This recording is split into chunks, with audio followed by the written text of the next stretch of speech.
Okay, you guys are live. All right, we're gonna call the April 22nd Wood Village Council meeting to order. Could I get one of our council's members to read the land acknowledgement, please? I can do that. Thank you. The Chinookan peoples known as the Clackamas and Cascades are the indigenous people of the land now inhabited by the city of Wood Village and other areas of the Columbia River. The village of Nechockley was located near today's Blue Lake Park. Ancestral life of these peoples included a seasonal round of resource gatherings and stewardship from the Wapato fields and fishing areas of the Columbia River to the cedar and huckleberry gathering areas of the High Cascades. Introduced disease from early settlers dramatically reduced the number of these people. They signed the Willamette Valley Treaty of 1855 with the United States government and were forcibly removed to the Grand Ronde Indian Reservation. We thank the descendants of these tribes for being the original stewards and protectors of these lands since time immemorial. We also acknowledge the systemic policies of genocide, relocation, and assimilation that still impact many Indigenous Native American families today. We are honored by the collective work of many Native nations, leaders, and families who are demonstrating resilience, resistance, revitalization, healing, and creativity. We are honored to be guests upon these lands. Thank you. If we could all stand for the Pledge of Allegiance. Pledge of allegiance to the flag of the United States of America and to the republic for which it stands, one nation, under God, indivisible, with liberty and justice for all. Thank you. Before we open up to citizen comments on non-agenda items, Greg, I believe you have some things. Citizen comments to Please. relay into everyone, and then if there are others, certainly they're free to do so. The first one is Council should have received, I think, last Thursday afternoon, one from the Clackamas Fire Union, one from the Gresham Fire Union, outlining their concerns and questions with the potential of joining Fire District 1. The purpose isn't to read those or address the questions laid out at this time, but just to acknowledge in full transparency that those letters are out there, they exist. You should have received them. So I just want to be transparent in that. And as a quick follow-up, we're working to get the feasibility study out.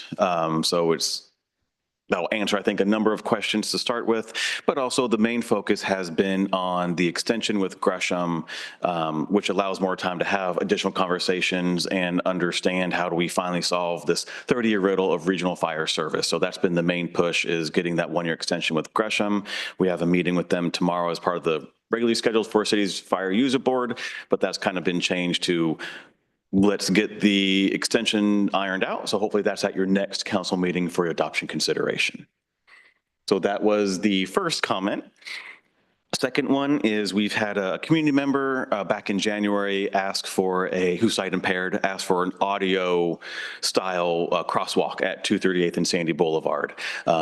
He was bounced around a little bit before he got to us. We got him to the county. County acknowledged it.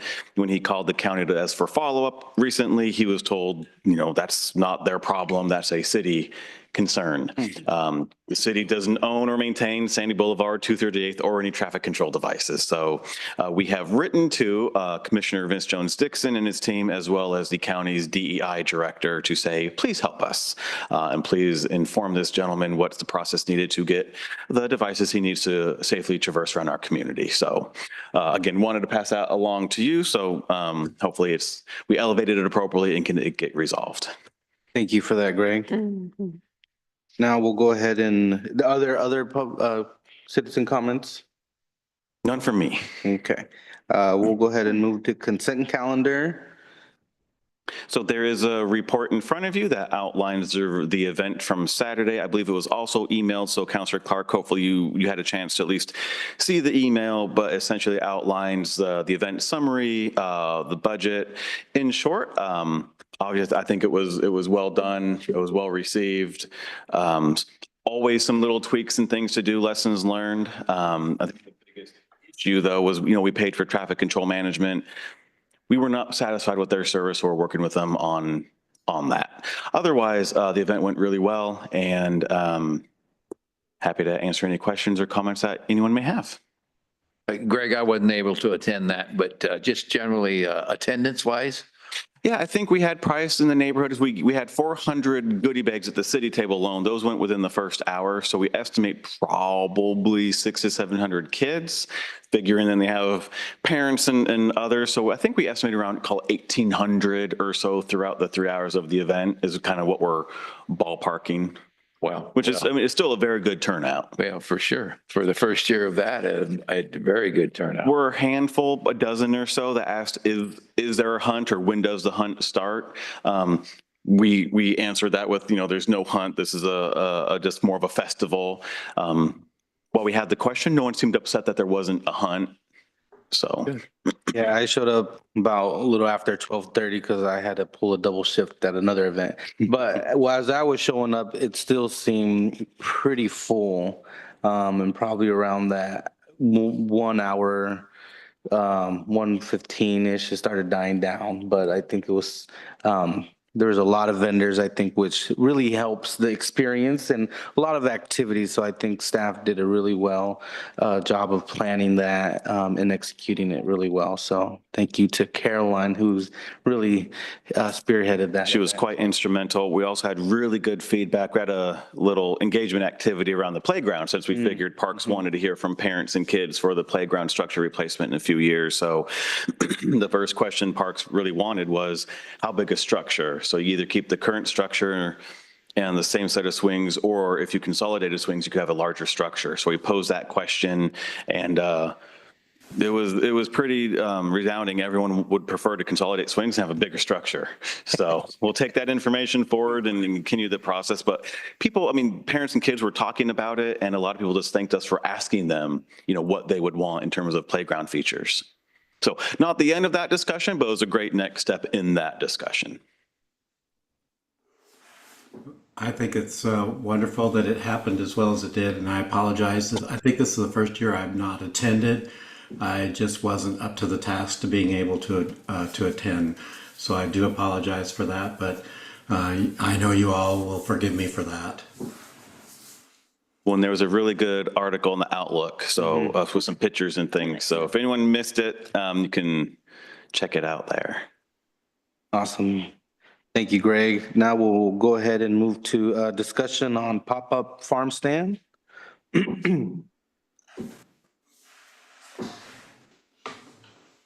Thank you, Mayor. Yes, just so everyone's aware, the port, which was scheduled first, is having a bit of a technical delay getting their presentation loaded. So we're going to switch them around a little bit. So we'll do the pop-up farm stand, Comcast, and then the port.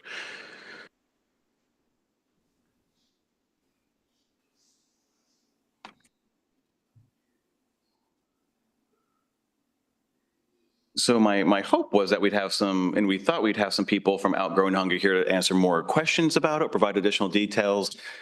I don't see them online. I'll kind of keep a note on that, and they're certainly not here in public. But also, I'll do my best to describe the pop-up farm stand, what it is, what it isn't, and what we want to do with that. So do a little bit of background on the program. Again, what it is, what it isn't. They didn't vote on the consent agenda. Oh, there really wasn't anything to vote on, I guess, accepting the staff report. That's what we normally do. Yeah, that's true, but that's right, true. I'll We're going to entertain- vote on the consent agenda. I'll pause right here. I'd move to approve the consent agenda. Second. First and second, any further discussion? All those in favor? Aye. Aye. Aye. Consent passes. All right, back to the farm stand. So questions to consider if thinking about doing this program, and then having obviously your open discussion and next steps. So we're not making any decisions tonight. It's informational, then provide direction back. So a little bit of background on on the pop-up farm stand. This came about through our conversation with Outgrowing Hunger for both the community garden, which they're managing, as well as when we talked to them about food insecurity around the region and their work in that.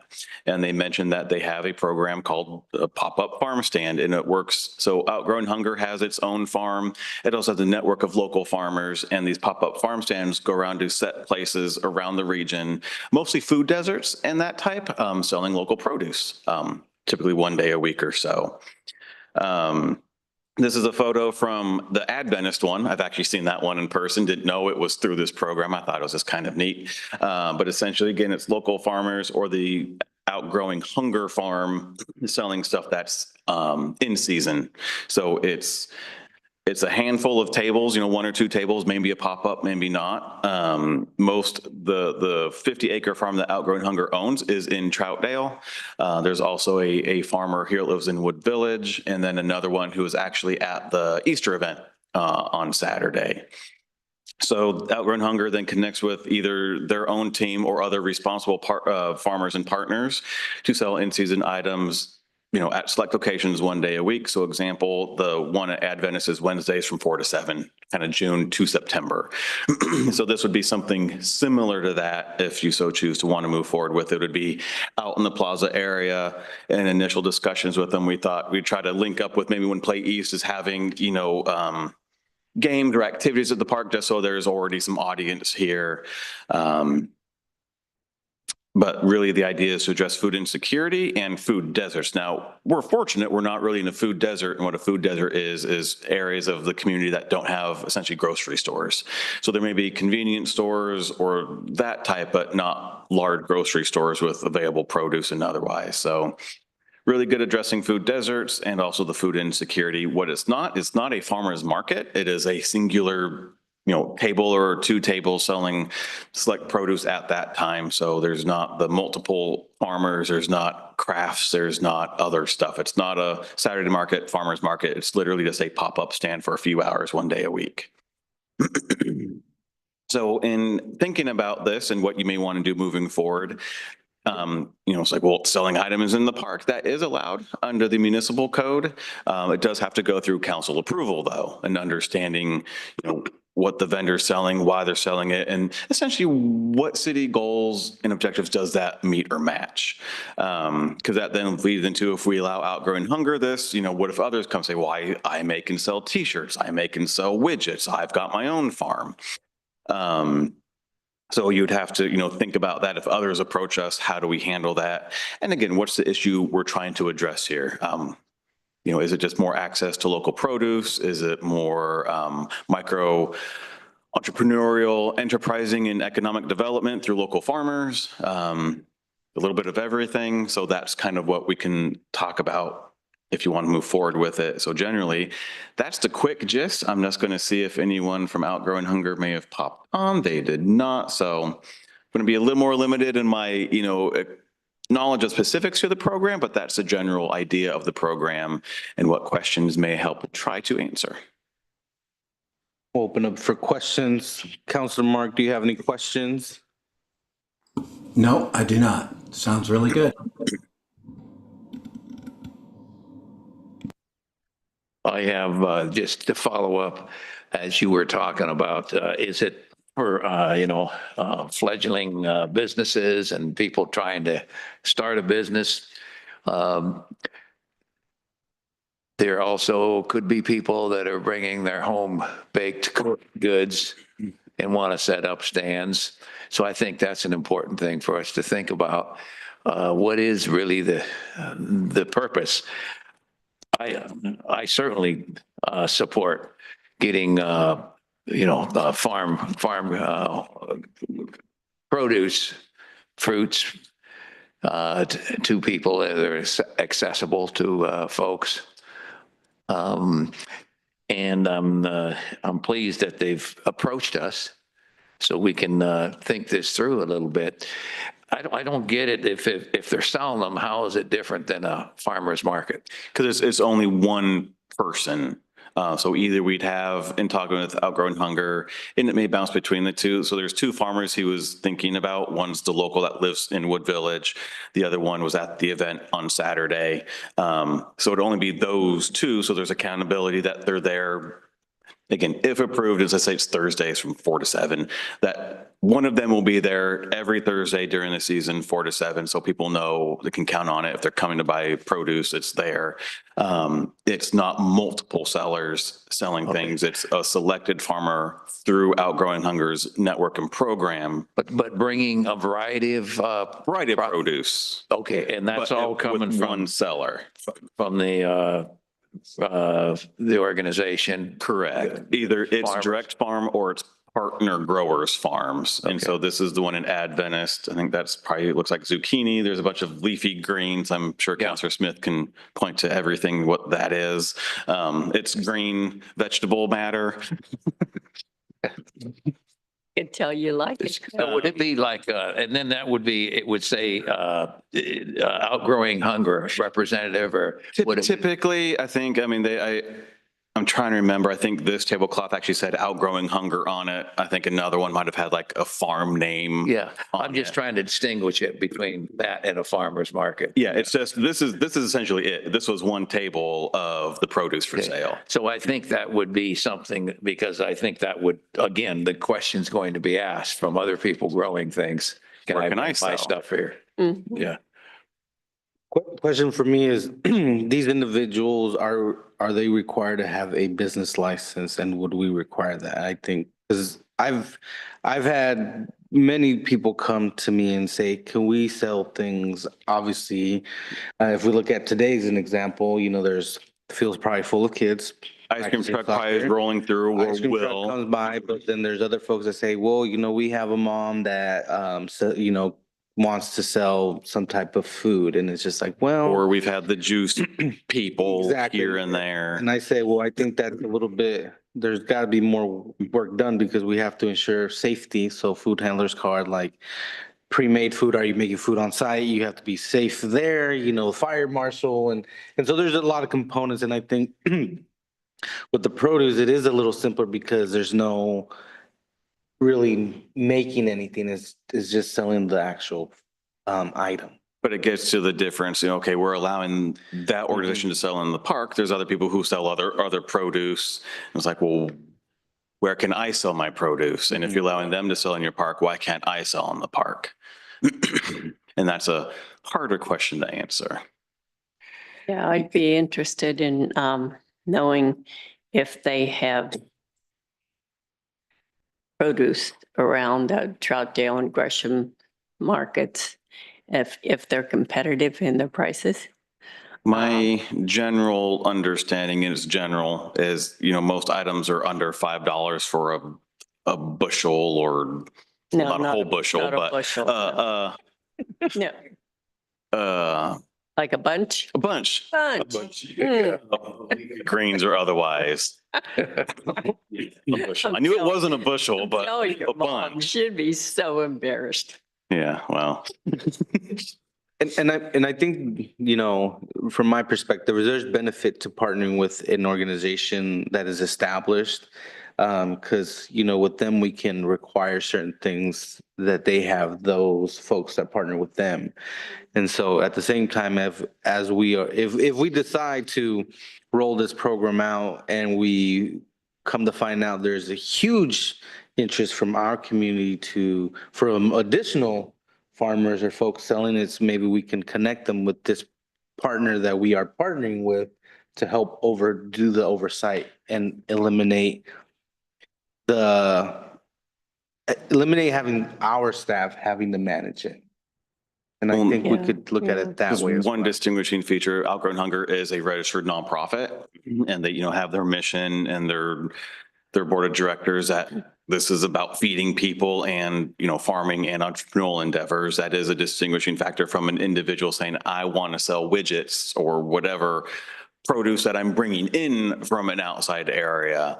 So there are some distinguishments there, but certainly I think what we can do is I'll just err on the side of miscommunication that maybe they didn't understand we wanted them here tonight. So if you want more information, we could schedule an additional meeting where we can give them questions that you have Yeah, that'd be good. about the program so they can come and just directly present that and answer more detailed questions if it's something you want to continue to move forward with.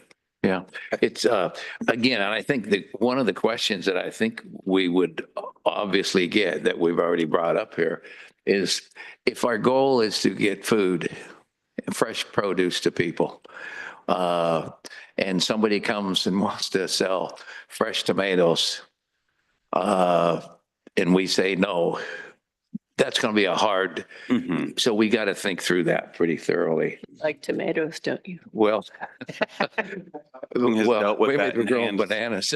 I don't know. But if the goal really is to get people fresh Access to foods, fresh produce. let's think that through. And maybe, when Outgrowing Hunger would help us be able to do that a little bit. And Caroline did point out, we had this scheduled for 6:35, so they still may be coming, just not online. So we can certainly, I think we know you want to hear from them. We've got some questions we could have them certainly address. Potentially, if they still pop on, we can circle back in a little bit. I think that would work out. Yeah, that's good. So we're interested and we want to learn more as a general. Yes. That's it. Perfect. So we'll table that conversation, see if they Oh. jump on. And Adam just logged in from Outgrowing Hunger. So we'll untable that conversation and ask some more questions. So I will catch Adam up. Adam, we had to move this one up on the agenda. So I went through my presentation of generally what Outgrowing Hunger offers, what the pop-up farm stand is and isn't. And I think a starting question is for us, and maybe you've addressed this and seen it, this would be on public property at our park. Obviously, you're a nonprofit. You do a lot of other things around food insecurity, but how do we also address the local backyard grower or importer of produce that wants to also sell their items? Yeah, that could be addressed. Hi, and first of all, thank you for allowing me to speak to this conversation a little bit. It's really dependent on what city ordinance directs in terms of vendor opportunities or public property. A lot of what we do, for example, we participate and co-host the Rockwood People's Market, which is on county-owned property. It's at the Multnomah County Courthouse on 185th and Stark. And they set up a very robust vendor agreement with the organization that's actually running the market and processing payments, stuff like that, in terms of what are vendor guidelines, what's allowed, what's not allowed. For that program, they have a certain requirement, for example, that all fresh produce or all food items must be grown by the person who's selling them, and all prepared goods have to have at least 50% content of items that they grew themselves. That's very common. There are some guidelines within the USDA in terms of cottage industry that that exempts both the growers and the markets from a lot of the food safety requirements and the licensing requirements, because it's basically a homegrown or a market. I'm sorry, what is it? It's like an owner operator. If the person grows it themselves, they can sell it with very, very few limitations. So they base the market rules on that premise and on those guidelines from USDA and Oregon Department of Agriculture. Other than that, it's whatever is acceptable under city code. Thank you. And maybe if, we have a question. Yeah.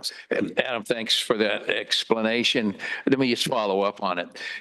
The example you just used, where you're in Rockwood and your food, where's your organization is there, okay? Growing Hunger. Yeah, Outgrowing Hunger is there.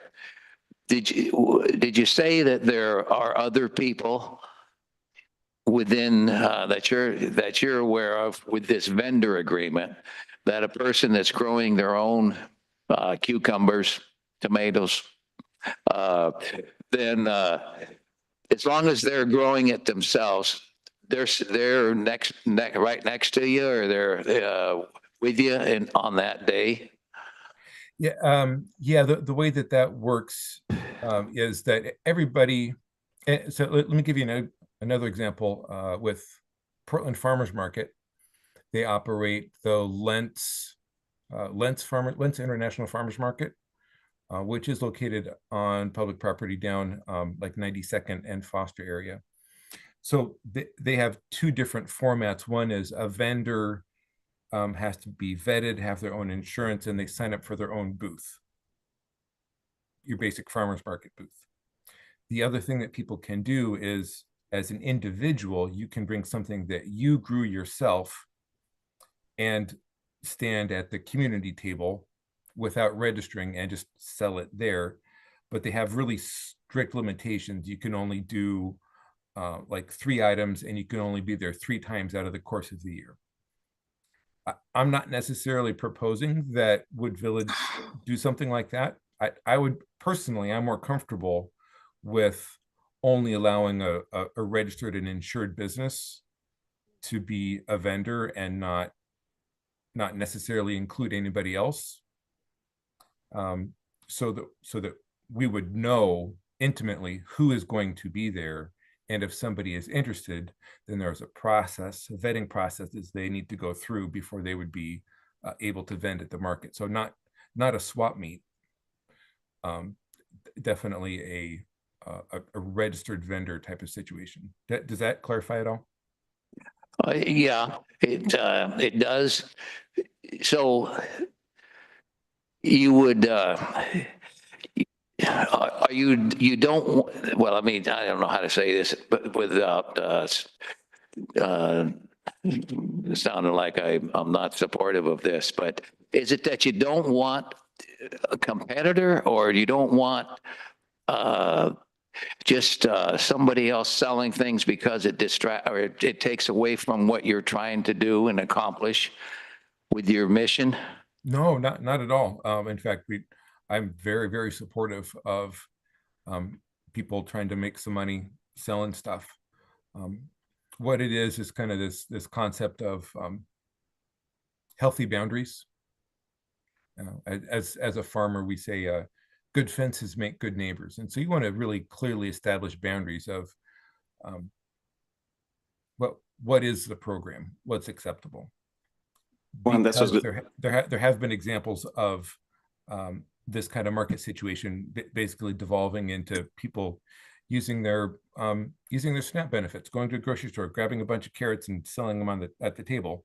Yeah. That's, we want to say, hey, we want to know that these people are farmers. They grew it in their backyard, and that levels the playing field.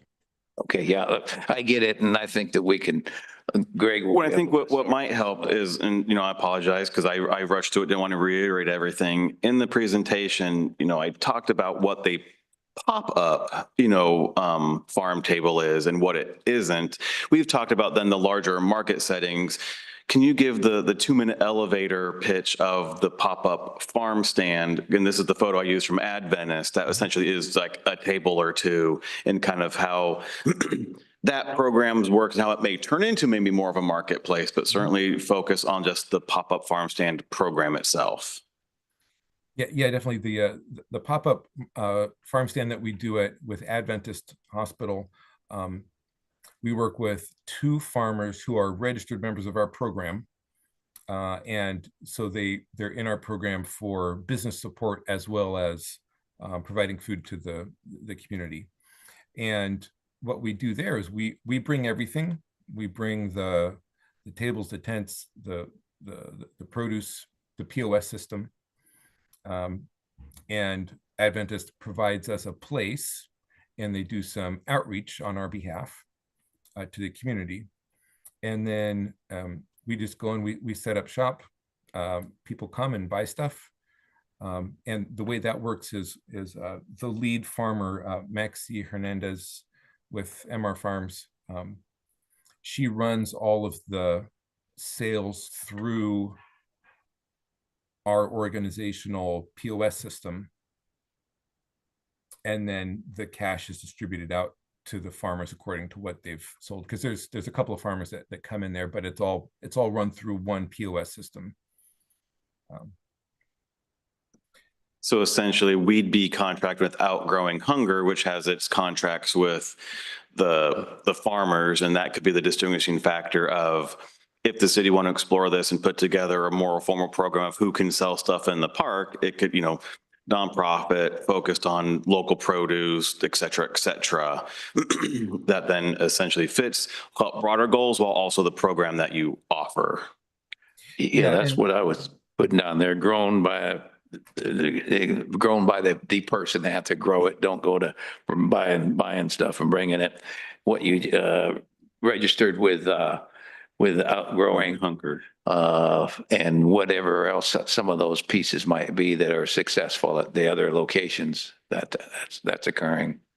Yeah, typically what we ask for is we ask that they have a business that's registered with the Oregon Secretary of State, and that they have whatever local business license is required, and that they carry liability insurance, product liability insurance. Does it cost to be a member of Outgrowing Hunger? Okay. I have a question. Say we have a community member that this is the first time hearing about Outgrowing Hunger and would like to become a member. Do you guys help these individuals gather all the necessary components to be a preferred vendor through you guys, like help them get business licenses and, insurance and all that piece? Or is that something they already have to have before joining? Yeah, so we ran a 2-year pilot project funded by the Small Business Administration to assist small beginning entrepreneurs to get to this kind of basic level of business readiness. So yes, the answer is yes. As resources permit, we do work with people individually through the process. We will not do anything for them. It's all right, let's sit down at the computer together. Here's the website that you go to. Okay, here's, it's asking for this information. Do you need an interpreter? Let's call up an interpreter. Okay, it says you need some documentation. Do you have that documentation? Okay, go home, get your documentation. We'll meet next week. Yeah. So it's very much, I refuse to do anything for anyone other than give them information that they can do it themselves. Within that framework, yes, we will help anybody. So if a community member has a large backyard garden and wants to be part of Outgrowing Hunger's, team, mission, and vision, what do they do?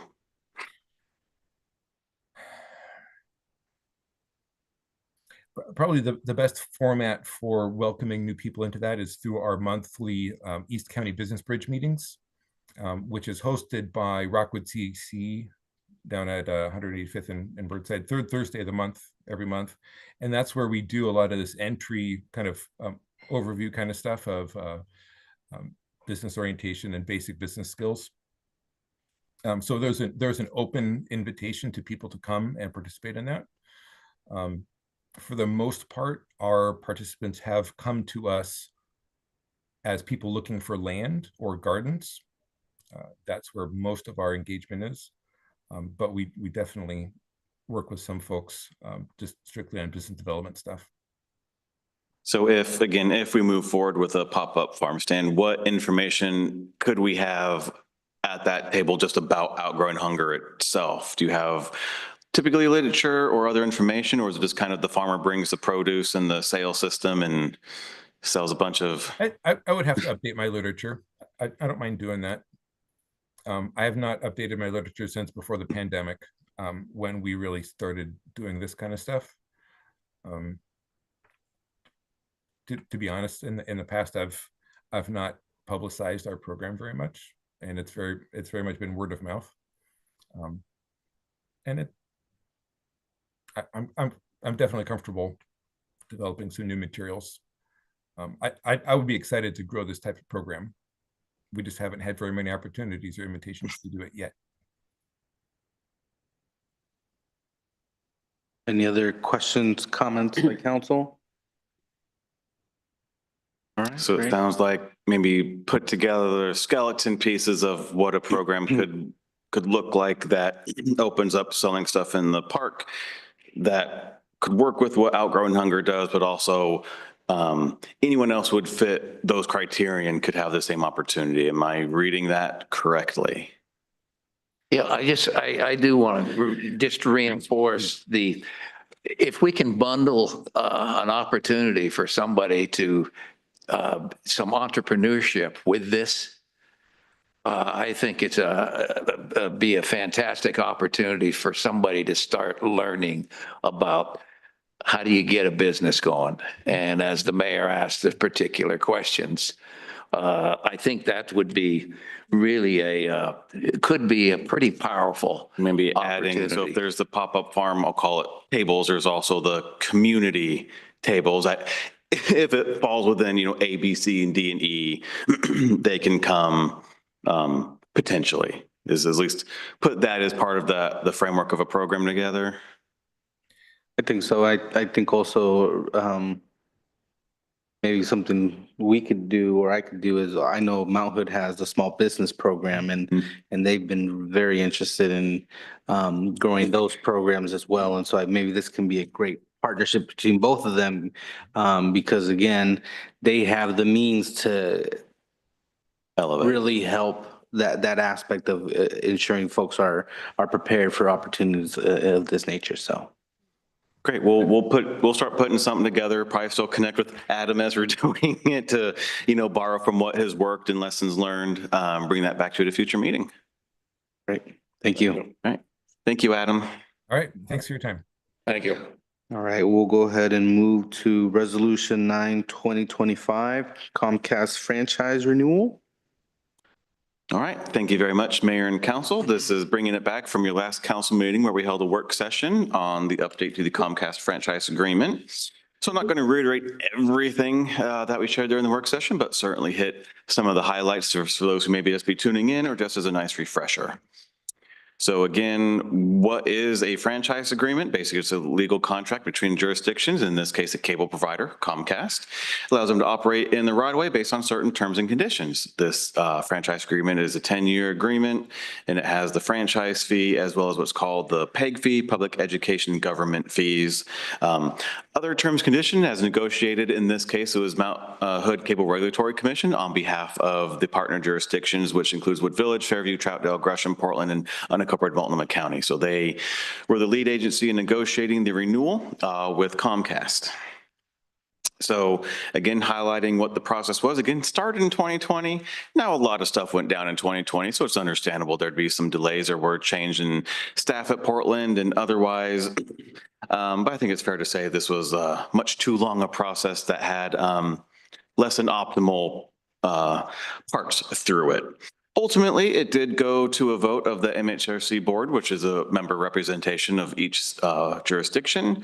That was a positive recommendation, though a split one.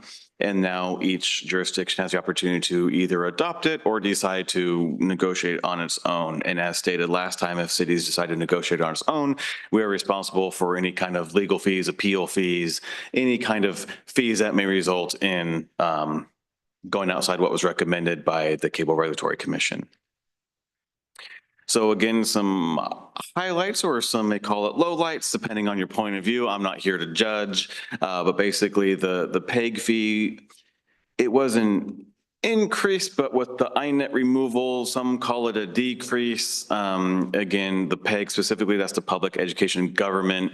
In our case, Metro East, which broadcasts those. Essentially, that's the percentage going to the community media center. So it's open signal for Portland, Metro East Community Media for the 4 cities out here. Another point of questioning, I'll call it, was FCC Order 621. That was under a 2019 FCC ruling, appealed, settled, I think in 21.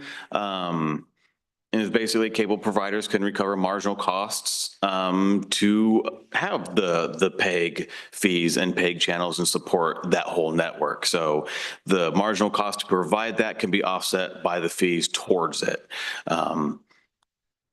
we'll get into some comments around that. The next slide, it removed the INET, which no longer exists in this region, and then some other updates and components to the franchise. But those two were the biggest ones that I think drew the most kind of public comments and public interest in the franchise renewal. So this is from the Regulatory Commission slide deck, indicating it held multiple hearings, kind of October through January. Again, you look over the 4-year process, I'll just say it wasn't optimal. I'm going to leave it at that. Themes generally, the PEG, some call it was an increase, some call it a decrease. It did land at 2.5. I think it's not going to really get anywhere different than that. Others feel that FCC Order 621 as incorporated into the franchise agreement, and this is where Metro East provided a specific comment at your last meeting that was produced to you. They felt it went beyond the cable laws. MHCRC and the attorneys it hired, which specialize in franchise law, said, no, this complies with federal law. I'm not in a position to say whether it does or doesn't. I just know that Gresham has adopted it, so did Troutdale. So again, this is MHCRC's kind of response to that public input, that it feels it complies with the law in the spirit of 621. PEG revenues, keep declining because you've got declining cable subscribers.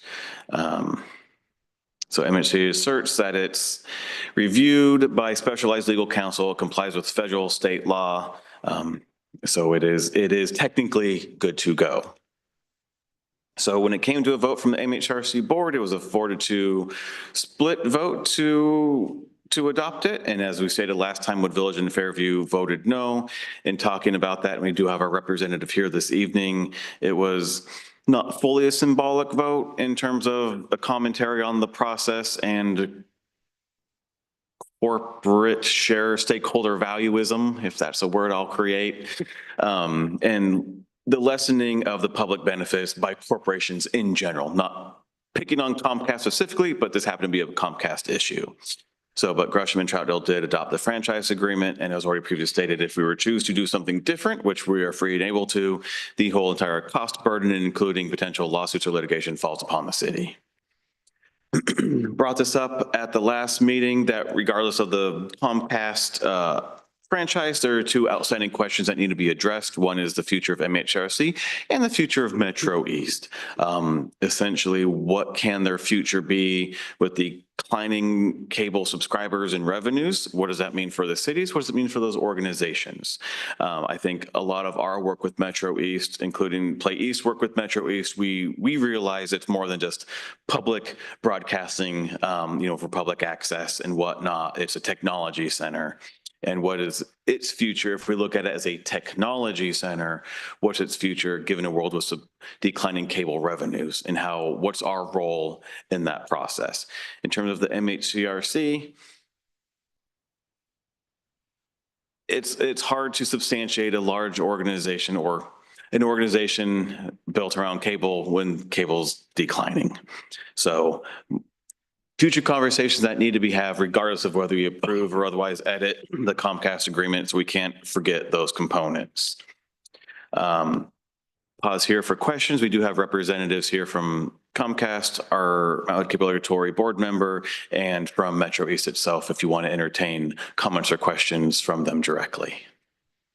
All right, we'll open up questions first. The council, any questions from council? Councilor Clark? I have no questions. How long is this agreement? Is this another 10-year? Another 10-year agreement? Who knows what cable will look like then? It could come back in style. We don't know. Yeah. The way streaming services keep adding up their rates. Oh man, yeah, I don't have any questions. Would you want to entertain any comments from any of the stakeholders? Yeah, we can open it up, keeping it kind of to a brief. Yeah. So from the three, I will open it up, and if anybody would like to come, and please. So my notes, Comments? If you could just. So, Just say that you decline.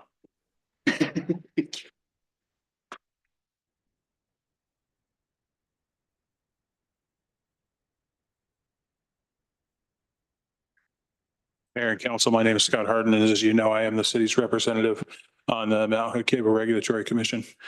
And I think that in meetings that I've had with Greg and that I've had with the mayor, I have explained my no vote and the things that I'm disenchanted with in the potential rights of way agreement. I'm not disenchanted necessarily because I see a lack of benefit for the city. I think it's the access providers that could be adversely impacted, mostly by potentially having to pay some of those marginal costs that Greg mentioned in the 621 order. I think it's important to know that Comcast is barred by the FCC from ever charging a city to have a meeting broadcast. And the, Metro East has never charged the cities. But you have to think about their budget as kind of being, living on a fixed income. They're doing a much better job, I think, of getting out there in the community and getting grants from foundations and getting money from donors. But their primary dollars come from those the franchise agreement, the 5% of Comcast, and then and PEG. And so it's a declining amount of money. It's a fixed amount of money, but their costs might go up. And so there may be a time where they're forced to charge the cities in order to recover those costs and keep their budget whole. And those recovering those marginal costs, the prior 10-year agreement does predate that FCC order, but there was no talk of recovering those costs in that agreement. There are current agreements with other municipalities that don't talk about the potential for recovering those costs. And Comcast has said that they don't have any plan to, but I think that when I cast my vote, I thought that one would have to be naive to believe that if they write in an opportunity to collect costs that never existed before, then certainly there's the opportunity for them to do that. And I think Greg characterized it correctly when he said that the MACRC has decisions to make, and so does Metro East Community Media, but really so do the cities. And the MACRC is having a strategic retreat this year, where we're looking at options of proposing to the cities that we keep the IGA very similar to the way it is, where Portland City staff provides the staff report or support, excuse me. And then, but also the potential for the East County cities to go out on their own and staff it with a combination of the city staffs with one staff, hire an independent contractor to do the staffing. And so I think that, or just disband the MACRC. And on your behalf, and I could change this with your instruction, I'm probably going to lean towards a four-city organization that continues to support Metro East Community Media in much the same way we do now, where we agree through an IGA that a percentage of the rights of way fees that we collect will go to putting together their budget. So that, we can make every effort to keep them whole and they can continue to provide the excellent service that they provide for the region. And then in terms of the PEG fees, just one more thing. That was a contentious part of the negotiation. It was a long-term part of the negotiation. And as it turns out, we really got, in my mind, bad info from staff and also from Comcast throughout that negotiation, because it was finally explained to us that it was 3% before because it included PEG and INET. A half point of that was for the INET. The INET is going away, so a half point is going away, and so that's why it's 2.5%. That makes sense. It wasn't explained until about year 4 of the negotiation. And really the money will continue to decline, not necessarily because what we were collecting for PEG went down, but just because the subscribership is going down. Thank you so much, Scott. Yep. You bet. Would the Comcast representative like to speak?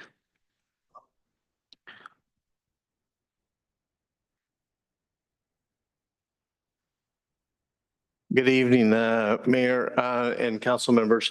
Tim Goodman, Senior Director of Government and Regulatory Affairs for Comcast NBC Universal. I have represented the company the entire 5 years of the agreement, or the negotiations, we'll say. So been on that journey with everybody else who's been here, Scott, to say another one. Just wanted to address something, and Scott brought up the marginal cost. We've had the capability to charge those for years now. Because of the FCC ruling, we haven't. We don't even know what that is. And the only reason that language is in these agreements is because of the FCC ruling. So we have every franchise that we do now has language in there regarding marginal cost. And that's just the way it is, but it hasn't been defined. So it would be actually what our actual costs of providing something. And so we have the ability, like, I don't know if you guys, do you have any TVs in here where you get our service at all? Okay, okay. Well, there's a lot of those, like in schools and so those kinds of things, which we've had for years, and we've, could have been charging a marginal cost for whatever the cost of us to provide that. We don't know what that is, and we're not going to try and figure it out. As far as one of the other issues about charging for broadcasting, your meetings, we can't do that. There is a section that talks about marginal cost for transport of a signal. So in this case, it's like from Metro East to our head end in Troutdale, whatever the cost of maintaining one glass or one fiber in a fiber strand, in a fiber sheath that could have 124 or 248 or whatever of those in there, what the cost of maintaining that is. We have no idea what that is, but that's just, those are things that the FCC came up with as far as we can charge. But, there's been no attempt, for us to even go there. So it's not worth it. So anyway, so just wanted to kind of explain that. And again, we feel, this is, it's a pretty good deal. We think, the PEG fee and INET fee is going from 3% to 2.5%.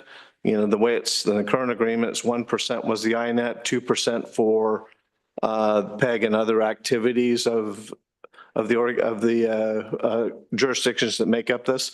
So for instance, City of Seattle's, their PEG fees 0.4%. This is 2.5%. This is the 2.5% is one of the highest ones in the Western United States, if not the highest until you get back to like Minneapolis, St. Paul. So other big cities, Denver, like I said, Seattle, those type where there is local franchising like this, it is, one of the highest, if not the highest fee around. So anyway, and if you have any questions, I'm available. Awesome. Any questions, comments from council?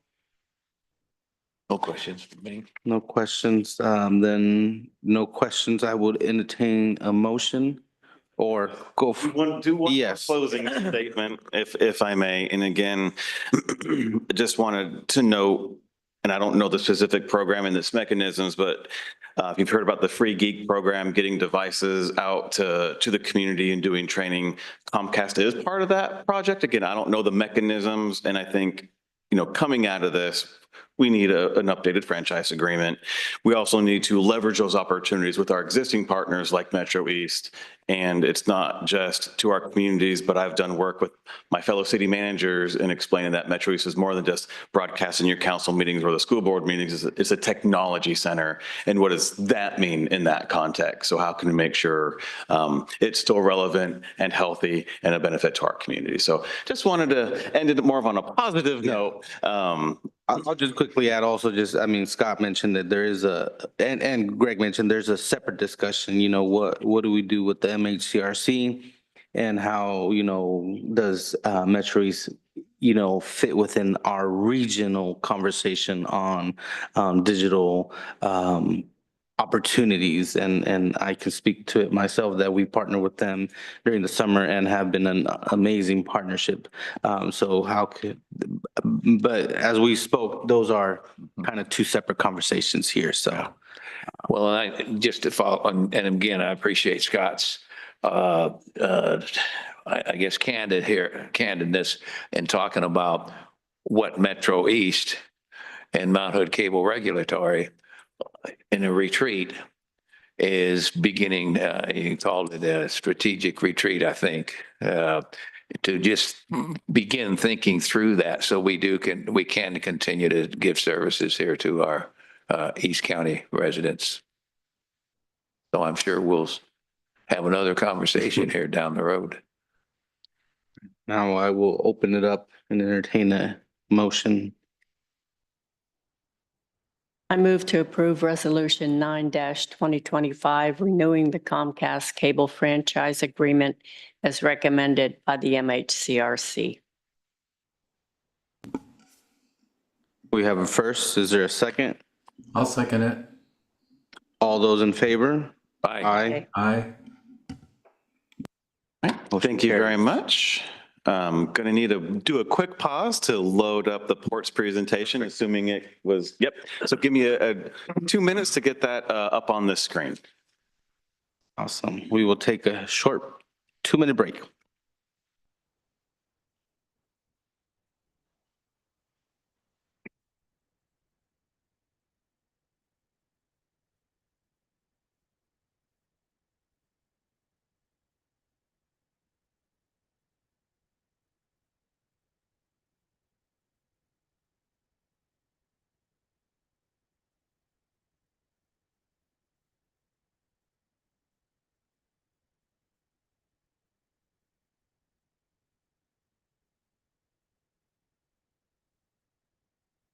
Stay there.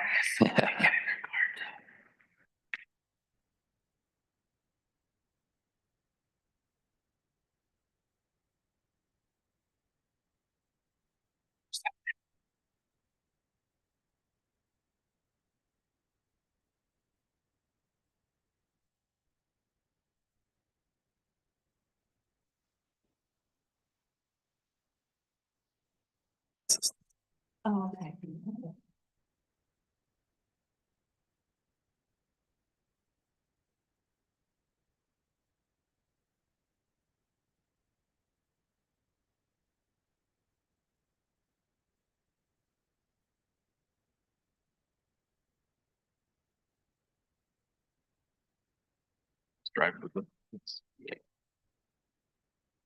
Thanks, So Greg. much for accommodating. Yep.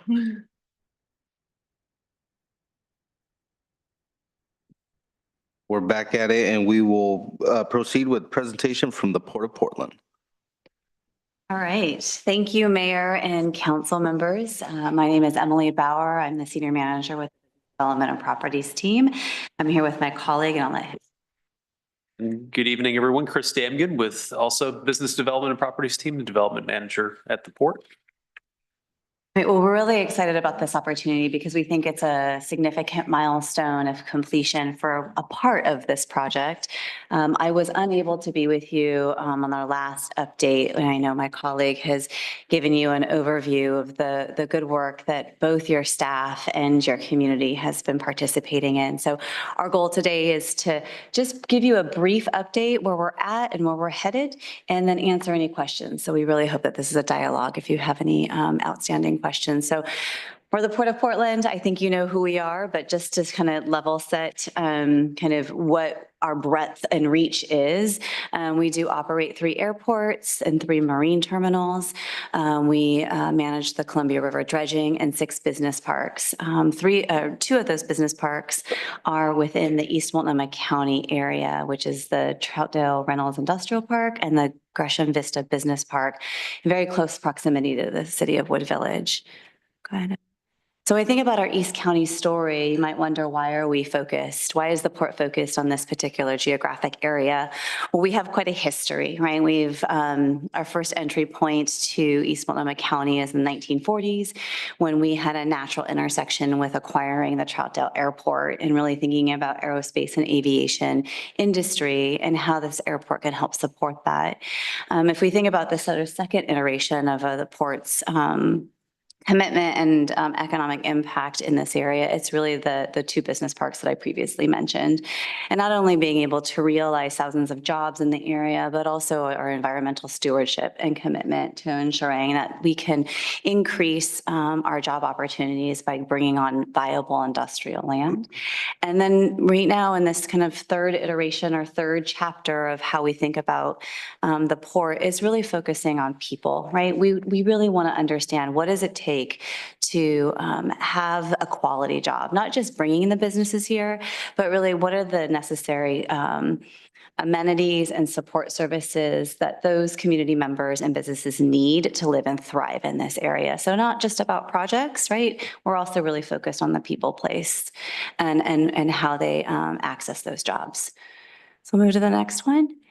So with that kind of move and shift in shared prosperity and centering people, this roadmap is really about an inclusive economic development investment. For those of you that have a history in East Multnomah County, you might remember the East Multnomah Multnomah Economic Alliance, which no longer exists. It dissolved a little bit just around the when COVID occurred, which happened for a lot of things. But for this particular group, there really was a gap in thinking about how do we coordinate cross-jurisdictional economic development opportunities. And so through a series of conversations, meeting with your staff, doing one-on-ones, going into the community, asking questions, we really learned that this gap is pretty significant and there might be a role for the port to play as a convener. So through those conversations, we continued to address that success is measured by prioritizing community-based economic outcomes, ensuring that community, intergovernmental, and local stakeholders see their priorities in this process, and then collectively moving towards a more inclusive business model for small to large-scale industries. So not just the large traded sector industries, but also those small kind of emerging businesses and everything in between. So for this roadmap, we are just the convener. This roadmap is really owned by everyone that's participated to date. They've set the priorities, they've set the vision, they help us set the action. So really we're here just to help kind of continue moving the vehicle towards the direction in which the coalition wants to move towards. So I'll talk a little bit about how the coalition came into its current iteration. So I mentioned the discovery stage. We started this process about 2 years ago. The engagement was really taking all of that qualitative information from the ground up, bringing that together with the quantitative information. We did a community asset kind of scan. We looked at a variety of commute patterns. We looked at industry in the area that's really unique to this specific subregion. And then we brought all of that together into the roadmap. And so the roadmap is a document that really is our action-oriented implementation strategy. It takes the steering committee conversations and all the participants and those roundtable discussions with targeted businesses and community services and says, these are the priorities that we want to set moving forward for the next 2 years. And we're going to talk a little bit more about what those priorities are. So through that kind of qualitative and quantitative analysis, what we found and the key findings that these are really the gaps. Where can we, as a coalition, identify projects to address these gaps, right? I'm not going to go through every single one of them. And I think most of you who live and work in this area understand that education and training builds talent and economic growth. How can we have a stronger connection between K through 12 to our Mount Hood Community College pathways, right? What is the gap that keeps a junior from accessing advanced manufacturing skill building? Those are the things that we want to try to problem solve. Transportation investments.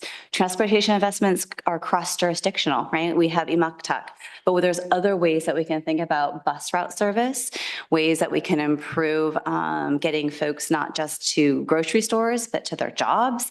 And as a coalition, we can tackle those barriers together. So those are just a couple of examples.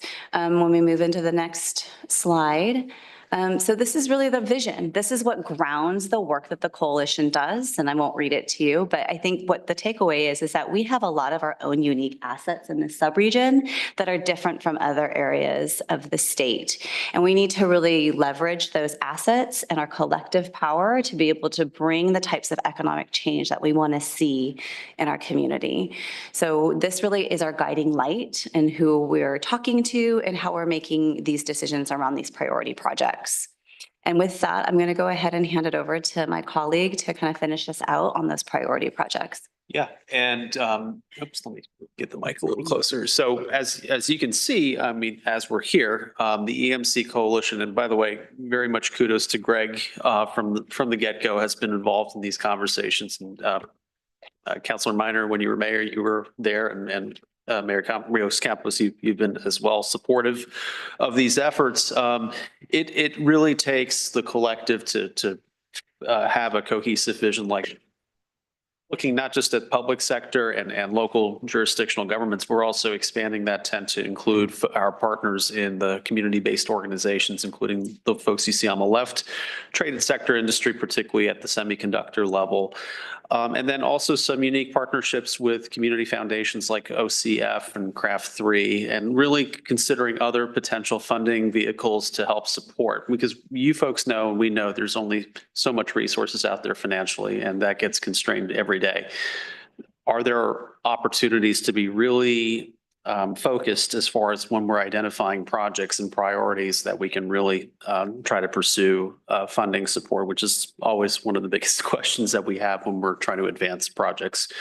But this coalition is getting together, and we're getting together regularly, and we are really appreciative. And this speaks to how Wood Village has been supporting us from the get-go, is that this is our favorite location to actually meet. You have a wonderful facility here, and Greg's been kind enough to offer this building for our meetings a couple of times and for the following 3 meetings. So it's just a good testament and a nice endorsement to your folks and this community for being center stage here.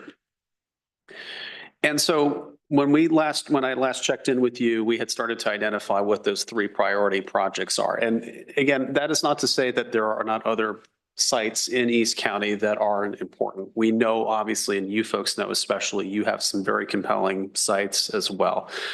But of what we know right now, of what the coalition had coalesced around as far as the 3 initial priority projects, this is where we see our energies as a coalition moving together.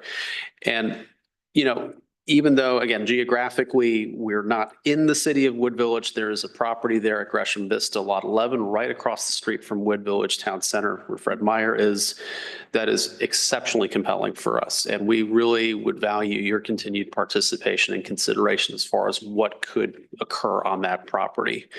We also know this community has had a long demonstrated track record of being invested in education, considering CTE support, and Mount Hood Community College has already had those conversations with the Semiconductor Task Force, which I believe Greg has been a part of as well, and that they're hoping to perpetuate and continue on, perhaps under the umbrella of this effort, because that effort has been time limited due to funding opportunities. So is there the ability, is this the proper vehicle to help continue and sustain those conversations between education, the private sector, and the K through 12 movement? And I think what we found a lot is, and COVID certainly didn't help us, was there was a lot of siloing. There was a lot of folks who really were understanding their particular piece of the puzzle, but we're just missing that connective tissue. And that's what we're hoping that this coalition can help continue. Another project as well, certainly within the region, but we wanted to at least highlight it for you as well, was the Vance Vision Master Plan, which is over in Gresham, just to the south of Rockwood. For those of you who are familiar with the Multnomah County Transportation Facility, the Eon facility, that's that area, that stretch of 190th is also a very compelling property that the county has spent years planning and is now at the stage of seeking to advance it further. So that's also of interest to the group. So as far as what we're doing next, obviously we're updating you tonight, and the port has still a 2-year commitment to continue to convene this group. We've hopefully earned your trust in being able to do it, and we feel like we've done some good work, so we're going to be at it for at least another 2 years. We obviously are the property owners of the lot right across the street from your jurisdiction, and we are trying to secure development partnership over the coming months. And certainly, we're going to look at this coalition to help advance those concepts as far as who the potential dance partners might be in making that compelling site really a priority for us. We'll continue to work with you folks as well as other regional partners, and we're looking as well, taking that roadmap document that Emily spoke of earlier and incorporating it in what our next steps will be as an agency, how we intend to invest in East County, whether through programs or property. And for the coalition itself, we're going to continue to regularly meet. We will continue to have the opportunity to consider additional priority projects as they percolate up and we learn more about it. And that's the thing. We want this coalition to serve as that vehicle, that venue for people to believe that they can showcase their properties, but also have some backwind, some tailwind to support their initiatives into getting it step B. And that we continue to hope that folks who participate see continued value in it, that they can also take ownership of it as well, and that we can continue on this partnership together. Lastly, before we close out, wanted to, again, just provide our contact information, but speaking a little bit more to localizing it to Wood Village. You guys have been great partners from the get-go. We are proud also to be part of your community as well. The port in its role does have some community support funds that we've done in the past. This past year, we've supported Play East programming, and we're happy to announce tonight we're going to continue that for the next fiscal year. So we're really, we've taken a lot of lessons from how you do community engagement here. And it's, I think, for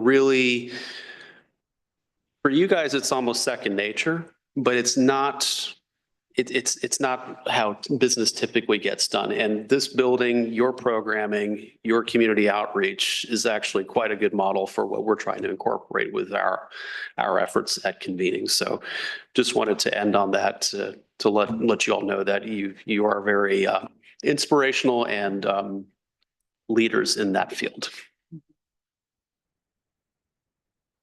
Happy to take any questions. Awesome. Thank you so much. We'll go ahead and open up to any questions from the council. Councilor Clark, do you have any questions?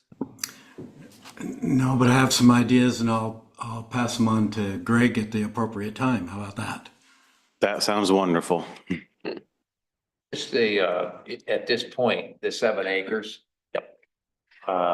Has there been some brainstorming? But something there might. Yes, so that Lot 11 site, as it's known to the port, is our only mixed commercial site in our portfolio. So it does offer a unique opportunity to really think about the types of uses. The coalition has spoken a lot about the integration of workforce housing and childcare or early childhood care facilities and ensuring that where folks are living, that they feel safe and their kids can also be there too, while they might be doing some kind of programmatic training. So there's this idea and really high level right now, because the coalition is really up to them to kind of help us hone in the actual partnerships. But could this be what we're talking about as like an economic mobility cluster, right? Could you have some active workforce programming on the ground floor while providing workforce housing and some support services for those folks going through those training programs? So those are some of the brainstorm ideas.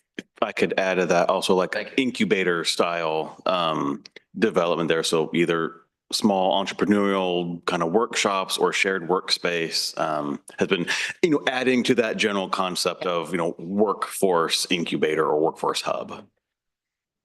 Just talking about entrepreneurship. I know you guys mentioned the 2-year commitment by the port.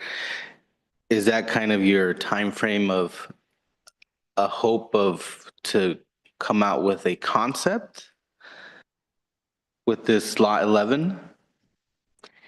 We hope to have a concept before the end of the 2 years. So right now, our current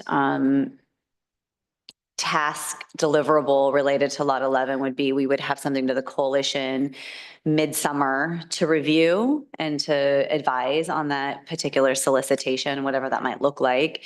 And then send that out for a formal solicitation, ideally. And then in hopes that by next year, we have some level of public-private partnership discussion or agreement. And then and maybe I'm thinking too far ahead, but at least like an idea. So within maybe 5 years, have something potentially there. Ideally, we would have something definitely built. And a lot of it is about aligning financing, aligning the right public-private partnerships, ensuring that whichever organization we engage with or business we engage with for the ground floor uses is also site ready. So there's a lot of pieces to kind of bring together, but having my previous hat from a previous jurisdiction and doing this type of development, it took 10 years to realize the full development. So it's hard for me to put a number based on market conditions and accessibility to financial institutions and capital funding. So the more we know about what our funding landscape looks like, the clearer the timeline would be for the development on this site. And we know, and we've both been in the East County sphere for a while. We've done lots of planning, and sometimes we haven't collectively as a region followed through.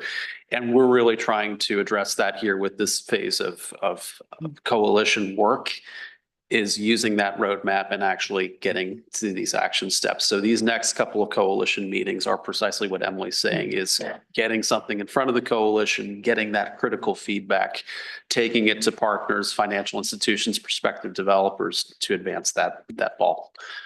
It's momentum and it's demonstrable, and we're hoping with each subsequent meeting, reason to come, not just to get food from Tanny's, which is wonderful, by the way. Love it. But it's really designed to build momentum, but to have that critical feedback from the community at large, from all the partners you saw on that screen. I mean, I appreciate just the holistic approach you guys are really looking at this from, and obviously, from your list of partners have thought of it with great detail. And so, I mean, that hopefully provides fruit that, again, East County has been an area that has been a second thought. And so I appreciate you guys looking at it with a first thought. If I could share just a couple of comments. I mean, one, thanks for the kind words, because I will be the first to admit I was a very early vocal skeptic. Remember from this open house at the Rockwood Market Hall to the very first coalition meeting. I mean, I was very clear of this, shall not waste any time. And if we're gathering, it's got to be for purpose. And what was refreshing was you let me say, unabridged my thoughts and said, yeah, we need to hear those things, because we need to know what to do correctly. And yeah, there's always going to be some road bumps, but I think as the meetings matured and progressed, like, it just kept having more and more meaning and focus. And that's why I'm really excited about the 3 priorities, because that whole laundry list of interested groups and organizations that provides focus for those. Like, for example, I think the advanced vision is cool and neat and could do a lot for that area. I'm not going to play a lot in that, because that's really, that's Gresham, that's the county, that's a lot of other nonprofits seeking that vision, versus the Mount Hood Community College work. We've already have council goals and priorities to that. So I am more active in that one, and what's the city's role in that. And I think, Lot 11 is just provides those opportunities for injection points and thoughts and concepts, and making sure the community's voice is heard. So that's where the port convening for another 2 years, I'm going to be more focused in the semiconductor advanced manufacturing, but there'll be opportunities to come back and like, oh, I need to connect back into this one, or there's an opportunity to have my, the voice heard in this one. So I think it's a really great approach that allows, now we've set the vision, we've got the priorities, those who are closer to those get to focus in on them, and then we still bring it back. So I'm looking forward to it, and actually very excited about the college's early work in the advanced manufacturing semiconductor stuff it's doing. I think how it could lead to not just programs at the college or programs at hubs, but think, legislative advocacy and, how we leverage what we're already doing even more. Well, and it's again, it's very apparent, and I know that it's been very focused to have Mount Hood Community College a real player in this. And as we go forward with it, I also see the opportunities for that college to continue to grow and expand and serve this community that it hasn't had that opportunity to do. So I really hope through all of this, the port is tightly committed to the growth of that community college. And I know you are, but I just, every time I get a chance to say it, I do it. One industry that used to be a pretty major player out here is Boeing. And I don't know if they still are, or if they've kind of taken we got other things to do sort of approach, because we did have some pretty good connections with the school districts and Boeing. And Yeah, I would say that they continue to be an anchor in the community regarding the aerospace Sure. innovation and manufacturing. I think with the opening of the Scappoose OMEC campus, the focus of that has largely been on providing those skill building pathways there. But it doesn't mean that they don't continue to be a strong anchor of a business. I just think that when you think about the skill building, the training and the curriculum, given their relationship with OMEC and Scappoose has just sort of maybe shifted kind of that focus of training. It doesn't mean that they don't continue to play a significant economic role from an employment perspective in the region, for sure. So they remain, I think, steady. It's just kind of like, where can folks access those programs? Well, it's in Scappoose, which is unfortunately further away than. And it was unfortunate that they ended up on that side of town, frankly. But maybe there's still a place for more kids to be involved and not have to go to Scappoose, and we can grow it, and maybe they would see maybe some interest in maybe having maybe even a satellite, or maybe even an opportunity to at least establish something similar to that in East County. Yep. Last question, as you guys mentioned in here in this number one, K through 12 partnerships. I'm assuming you guys are having conversations with the school districts on maybe how to adapt their curriculum for those older age students that can easier transition into the college. And so I'm hoping that is true. I guess I'm just assuming. Thank you, Mayor. No, I would say that that's an active conversation right now, given the work of the coalition and also some of the funding that the Mount Hood Community College has received related to semiconductor workforce. They are actively bringing K through 12 representatives, superintendents, and instructors to the table to figure out how can that integration happen and what does it look like.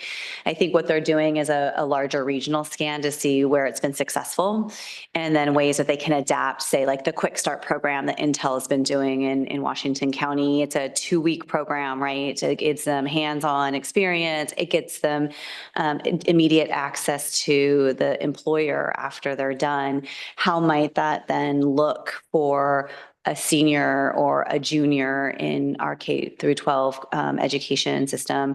And so those are the things that they're working through and actively talking about as we speak. So each of these priorities have subgroups that are working on, to Greg's point, on the specifics on what are the tasks and deliverables that we're trying to achieve. And then they're sort of reporting back to the larger coalition and then asking questions or quite frankly, problem solving. What are your barriers? How do we assist? What are ways that we can get beyond some of these challenges? Do you have a resource here at this district? Who might you talk to here? It's as much of a networking and connecting opportunity as it is a work group working on the deliverables. So I would say that they're definitely addressing that and looking to figure out what does the product look like Yeah. that can then be implemented into the school system. And that's at the last meeting I went to on the semiconductor advanced manufacturing, you had superintendents from Centennial, Park Rose, Gresham Barlow, Reynolds, Corbett. I think Trip. David Douglas, but I can't remember if they were there or not, but certainly the big ones right in our immediate area, the superintendents were there. Sometimes they also had like their curriculum people, their other folks. I'm sure Counselor Minor is well aware of the different titles and roles in the school realm. And what was also exciting is looking at, the school age students, and one, making sure that there is a clear pathway if they so choose to it, or how to explore the pathway. And also then morphed into how do we capture those who fell out of those pathways and maybe they either dropped out or just finished college or high school but didn't have a path. How do we capture those and meet their needs if they have maybe some little ones, transportation issues, funding, et cetera. So, it started with how do we capture the youth and how do we capture those who may have the interested in knowledge skill sets, just need a bit of training, and how do we make that happen? So it's been really good and productive.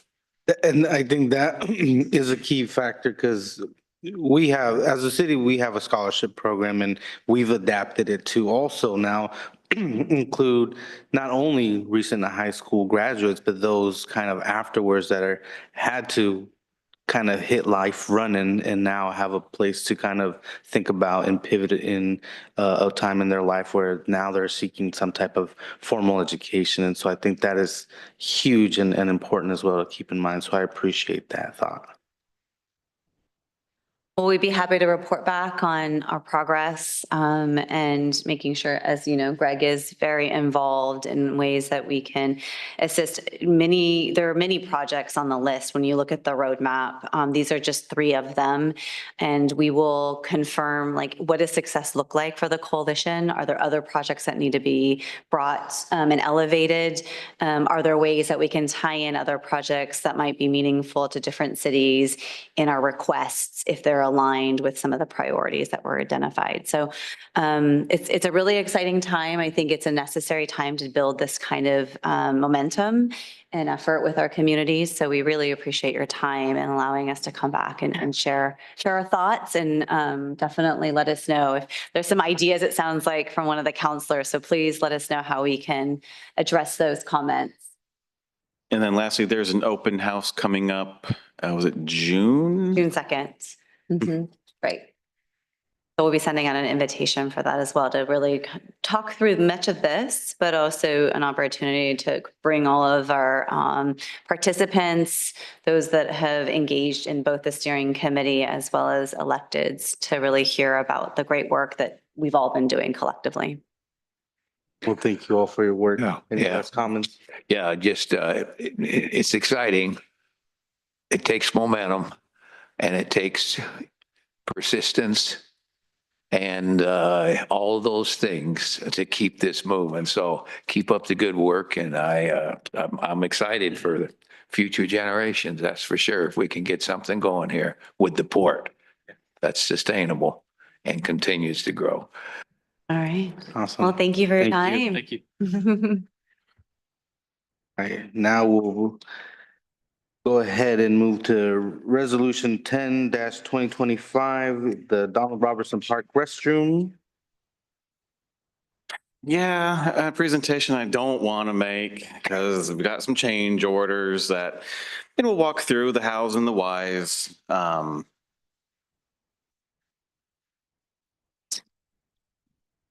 There we go. So restroom change orders. So you all awarded the bid back in November to 2KG Contractors for $536,000. Actually awarded the contract at the full budgeted price of $550,000, which left about a 2.5% contingency. Percentage-wise, not a very big one for the unknowns in life. Construction's 2025. And what happened was, as they started building it, some key items were either left off the architectural plans, and I'll go into those, lack sufficient detail, and those resulted in some decent change orders. So this was the project as shown last week. There's been some work on it obviously since then, but this is, going from rendering to actual. And so one thing that was left off, unfortunately, that's a big deal, we think, is anti-graffiti coating. This would go on the outside of the structure, so all of the CMU block, which can be difficult to remove graffiti from. Inside is going to be painted with an epoxy and various others that either could be repainted or there's impervious to chemical removal processes. But this is basically a coating goes on the outside that makes removal easy and doesn't scar or mar the block. While we had door access control for the individual restrooms, clearly indicated in the building, the corridor, the utility side of it wasn't included in that. So there's a bit of a change order to add the key fob remote access control to the utility corridor. So essentially anyone on the team can get programmed access to, if we need to replenish toilet paper at an event, for example. It's like, where's the one key? An unfortunate one, and this is, call it on the architects, the decorative truss connection gussets not included in the plan. So while it was in the rendering, there is no detail of actually how to attach it and also, the underlayment side and how that fit in with matching of angles and the additional work needed. That resulted in a pretty decent change order. So altogether, we have about 20,000 in current change orders and we had 14,000 in contingency. And so while we thought we could just add 6, and we're relatively confident now with the bulk of the unknowns now known, we thought it'd be safest to ask for an additional 10,000 for a full price of $560 to fully complete out the project, given that the HVAC is now essentially completed. Plumbing rough-in will start soon, but that's more straightforward. Lighting and electrical is all pre-wired. So we're kind of getting down to all the finishes, not so much the raw construction where more of the unknowns unfortunately lied. So we wouldn't need to make any structural budget adjustments if this were to go through. We're just going to essentially reallocate either from other park capital project savings or just the parks capital as a whole. Construction still continues on the restroom, a little slow this last week as HVAC got delayed in their work, so it delayed some of the other trades, but it should be picking up here. Still on schedule to be completed substantial by May 19th with full completion on the 26th. My guess will be the 27th since 26th is a holiday, but still essentially end of May time before summer. So still on track for that. So what questions can I answer? And there's the suggested motion. Oh, meant to point out with the additional 10,000, it equates to about a 4% total contingency for the project. And there were more change orders than that. Those were the biggies. Those were the biggies that kind of started to put us over the 14 we had allotted already. When the HVAC had to be a little lower, that changed how the lights work and how to get more lights. Don't want to go into all the details of every $200 change order, but the big ones were caused by those elements there. Greg, when we first decided to build the restroom, Yes. didn't we have top of the list anti-graffiti coating? Yes. Yes. How could that be missed on a contract? It was discussed with the architects, but they did not include those specifications in the actual plans.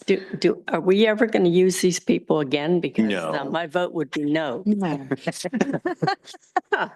That's Well, hopefully we don't have to do another restroom for another 20 Well, years. I think just in terms of if we're doing anything, which we don't have any plans to do anything build wise. Let's call them not optimal to work with in terms of, again, even the decorative truss details just missing. And we can look at the plans and, but we're not the experts. That's what we hired architects to do, to make sure that these things are in enough sufficient detail to build. And then you get the contractor saying it's sort of kind of there, but we don't know actually how to attach it. And I know, we've seen some of the change orders here. The question I've been kind of feeling that I needed to ask was these contractors that were awarded the bid, they come in with a contingency also. They did not. So when we put this out to bid, so this is another lesson learned when we're doing an actual construction project, building something. We put it out to bid. We had a bid sheet with specific line items for them to fill out. It did include an other category. It did not include a contingency category.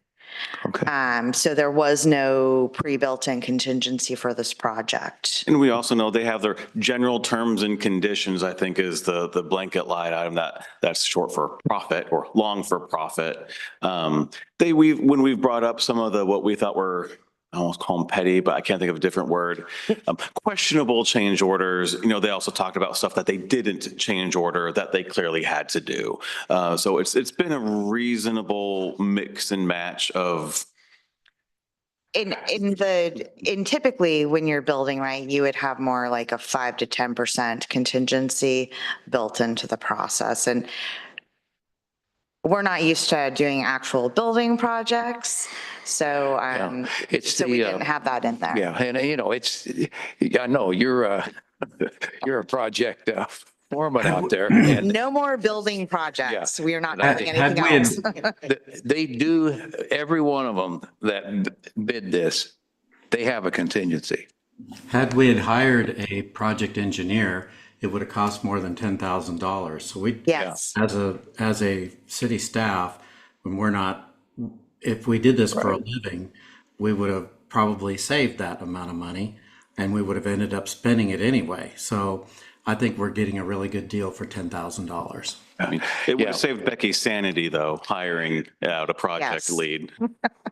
Anyway, that's all we keep in mind, they have contingencies in their And budgets. as Greg mentioned, there were some other things that they did that they didn't charge for Well, necessarily. you're managing it and certainly, I'm trying. It's can get Battle real. scars. She's got a countdown chain to May 26th. Well, no further questions or discussions. I'll entertain a motion. I move to approve. Go ahead, Mark. I move to approve Resolution 10-2025, authorizing an additional $10,000 for the Donald L. Robinson Park restroom replacement contract with 2KG. KG Contractors Incorporated, increasing the amount not to exceed $560,000. I'll second. First and second, all those in favor? Aye. Aye. And so your second May council meeting's on the 27th, so it should be complete by then. Maybe we do a bit of a tour because while it is disappointing to have to bring this in front of you, that we couldn't squeeze it in under the original appropriation. And we've had some conversations with architects and contractors. The public facing side of this thing is going to be spectacular. I think, the individual rooms are so well ventilated. They should smell beautiful all the time.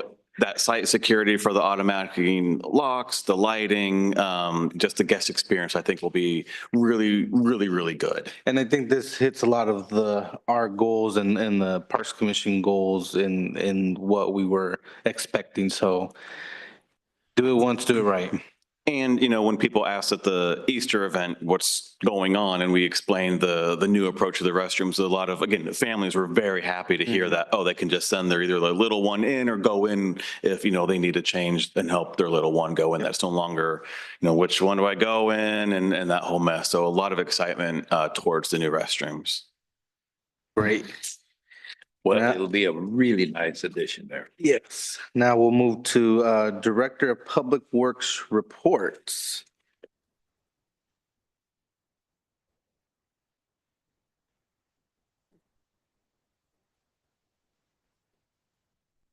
Thank you.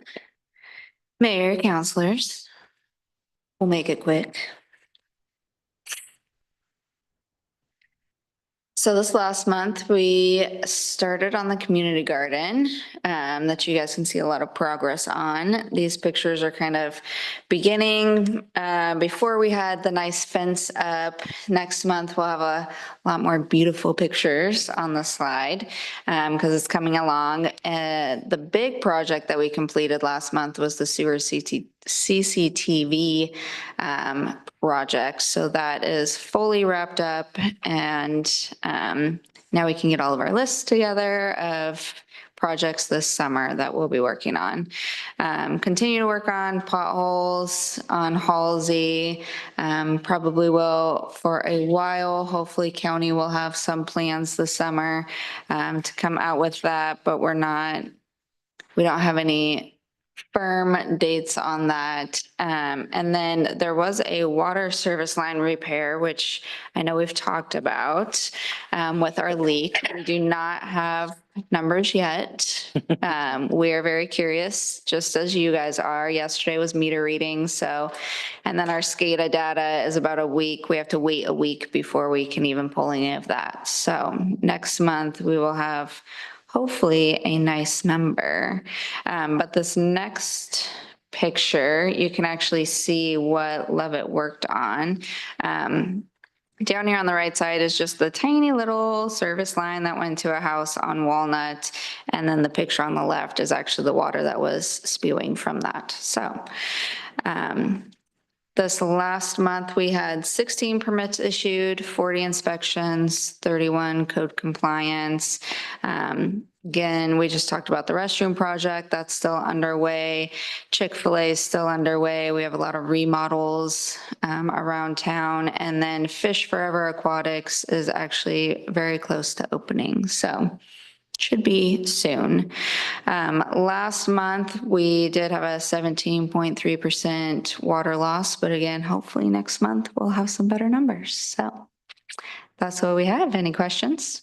Questions from council? Nope. Thank you guys so much for the hard work and helping correct some of these water leaks. So One by one. one by one. Yep, love it. Awesome. Now we'll move to Director of Finance report.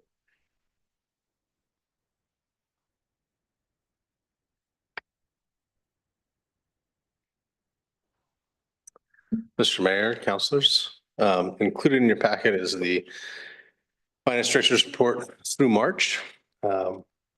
Nothing really out of the ordinary to see in there. BIT and property tax revenues are coming in.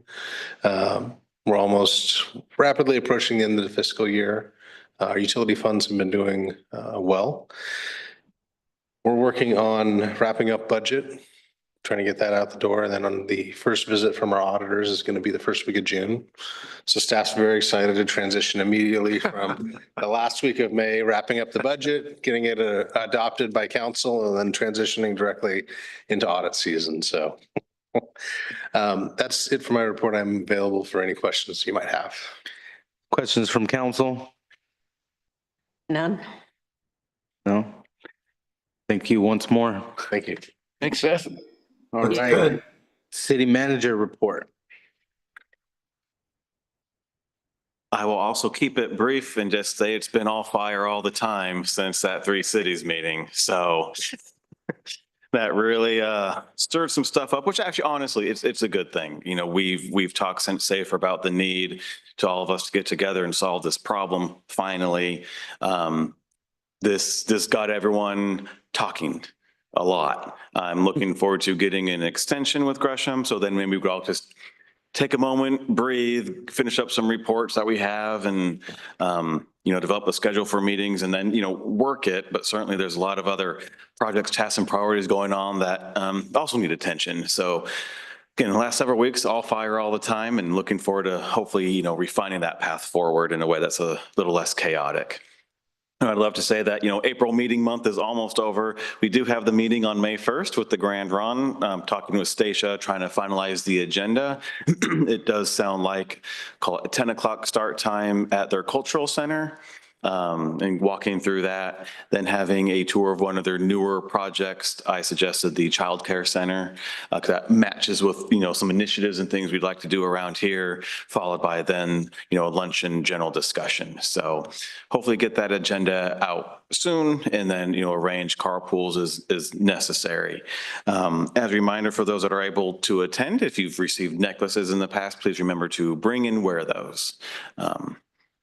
Other than that, thanks for all the work on the budget hearing last week. There's been a lot of meetings. Just want to thank you for your continued time, effort, energies, and dedications for some pretty heavy hitting topics coming at you pretty quick. So happy to answer any other questions that you may have.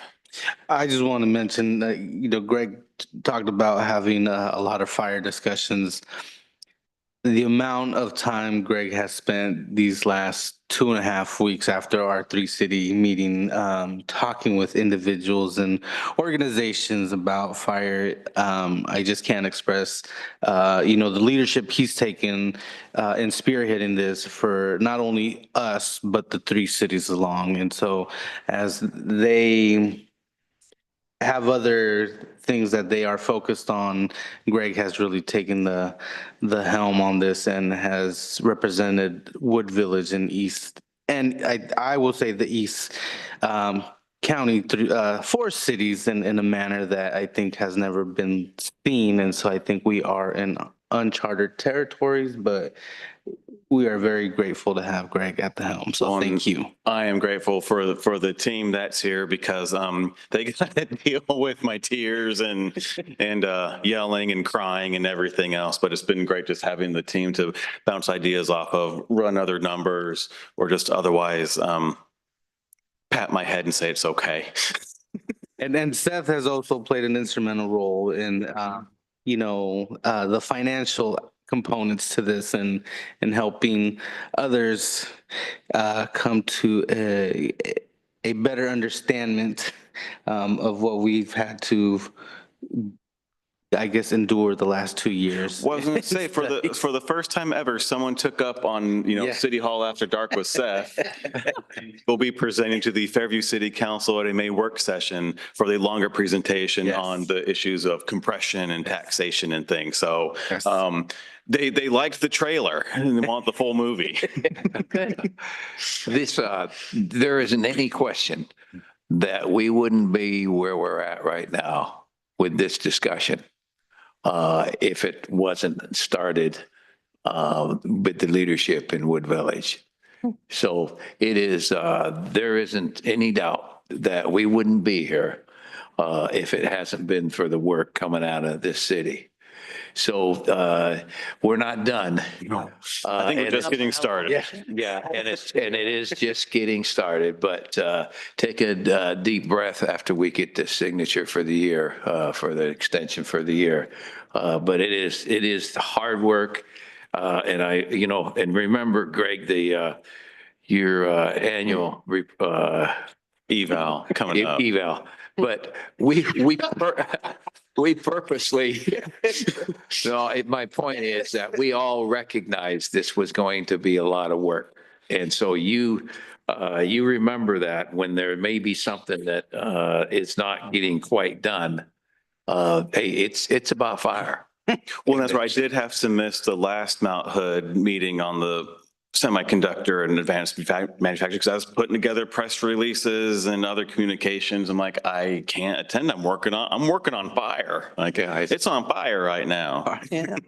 Well, I think this is monumental to have the 3 small cities working together. It has not happened in all the time I've been here. And I think it's monumental. I think you're a big part of that in getting people together, and you're worth your weight in gold. So when your contract comes up, it's going to be a lifetime contract, okay? You only get out of it by dying, right? I had put on COVID weight, and I've got some fire weight, so I'm glad it's worth its weight. But in all sincerity, there's been a lot of other councils throughout the 3 and even 4 cities that have kicked this can down the road for a lot of very viable, legitimate reasons.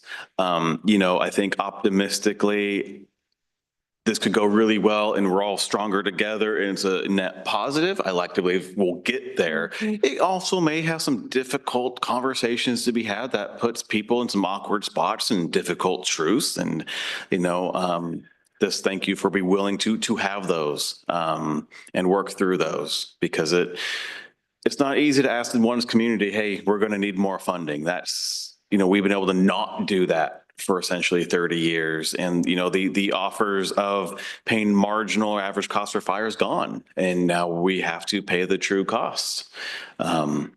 So it will be a lot of work and there'll be a lot of good questions and, we're working on having answers before people ask questions. Yes, yes. If I may interrupt, our priorities 20 years ago was to build a new city hall. And now our priority is to build a new fire station. Yeah, And there so you go. That's where we are now, and we're going to get it done. And Yeah. and Greg, you have our blessing to do that. And so we really appreciate that. And we know it's going to be the best ever. Well, thank you for the confidence. My team will say that's, I don't share it myself, but it's a great council, it's a great team. I do believe in the goodness of our community and the three communities to finally solve. Like I said, it's a 30-year riddle. Brought up when we left District 10. It's like, hey, you can do it, but you need a regional solution and, we're doing it. So let's capitalize on that, do it right and do it well. Awesome. Any other comments for Greg? No? Nope, just All right. good job. Report from the city attorney, I have nothing, Mr. Mayor. report from council. No? Well, thank you guys so much. We are adjourned. Clark. Good night. Good night.